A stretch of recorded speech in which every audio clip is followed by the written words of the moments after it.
the simplest and recommended way to get an operating system installed onto your Raspberry Pi is to use the Raspberry Pi Imager, which is developed by the Raspberry Pi people. So if you go to a browser, 1 second, we'll just open this up, and you need to go to raspberrypi.com,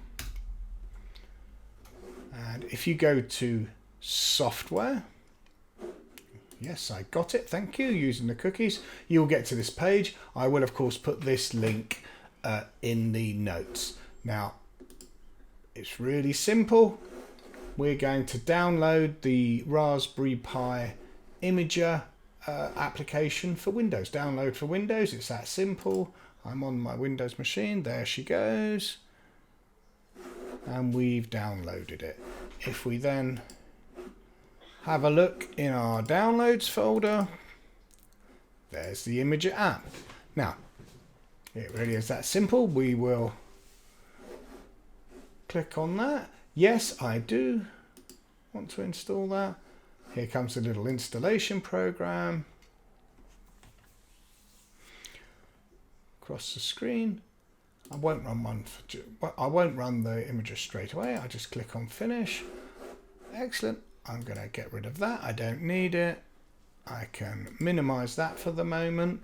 And then if I go to my apps, we can Raspberry, is going to come up, Raspberry Pi Imager. There she goes. Let's open that up. And because it's user access control, because it's the first time we've kicked this off, yes, we do want to allow it. And 1 second, there she is. The Raspberry Pi Imager app, version 1.6.2. So the first thing, now that you have your Raspberry Pi Imager app installed, we now need to create an image onto our SD card. So push your SD card into your SD card reader, put that into the USB slot in your computer, and then we will open the Raspberry Pi Imager app. Now you can see there it is there. You can come up here and search. There we go. Yes, I'm going to allow that. So the first thing, if you've bought or if you're going to use an SD card that is greater than 32 gigabytes, you will need to reformat it in the right way because once they become bigger than 32 gigabytes, which is the SDXC, you will find out that they are actually formatted in a format called EXFAT, which is not what we want. So if you do happen to have that, or you want to clean your card and just wipe everything off of it if it's been used before, we will select here, erase format card as FAT32. Then we'll pick, there we go. There's only one card I've got plugged in. It's on the E drive. It's mapped to the E drive on my Windows there. There we go. And we're going to click right. All existing data on the SanDisk will be erased. Are you sure you want to continue? Yes, I am.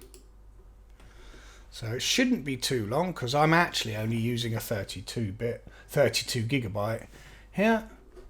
And there it's erased.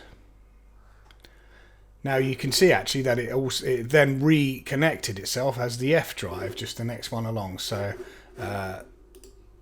that's quite good. So now we need to pick an operating system. So there's a number of varieties along here and it's very interesting. You can play around with this. You're not going to do too much damage. We are going to pick this recommended one. It's sort of a halfway house between a very light version and the full version.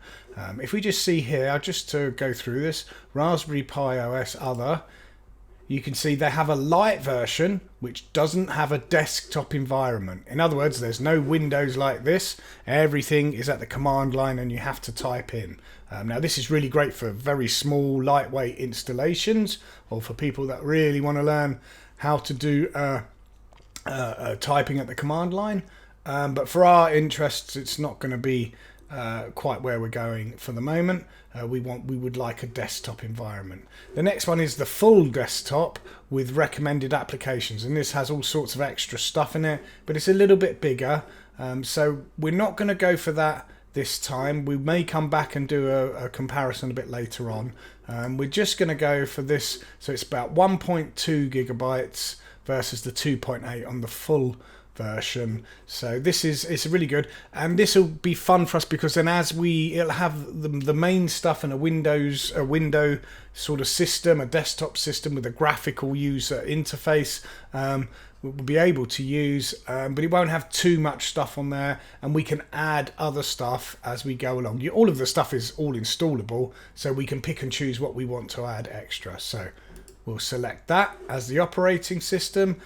Just to note, it's a 32-bit operating system, and I will sort of dive into a bit more detail on that on a separate sheet. We're going to choose the storage. Now we've reformatted our drive. We're going to select that, and we're going to click right. Yes.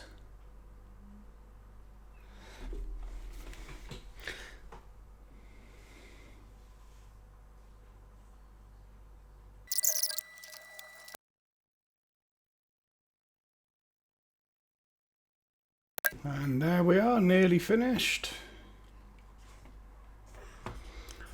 97, 98, 99, 100. There we go. I'm just going to do a quick verification to make sure it's all been written correctly. Very important.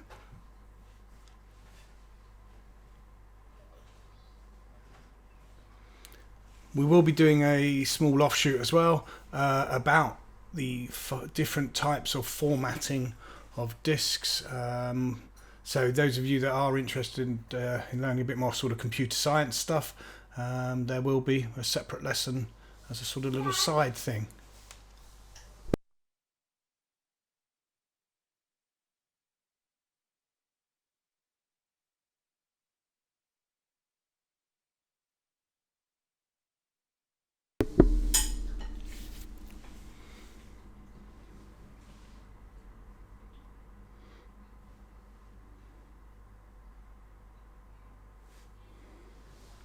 And there you have it.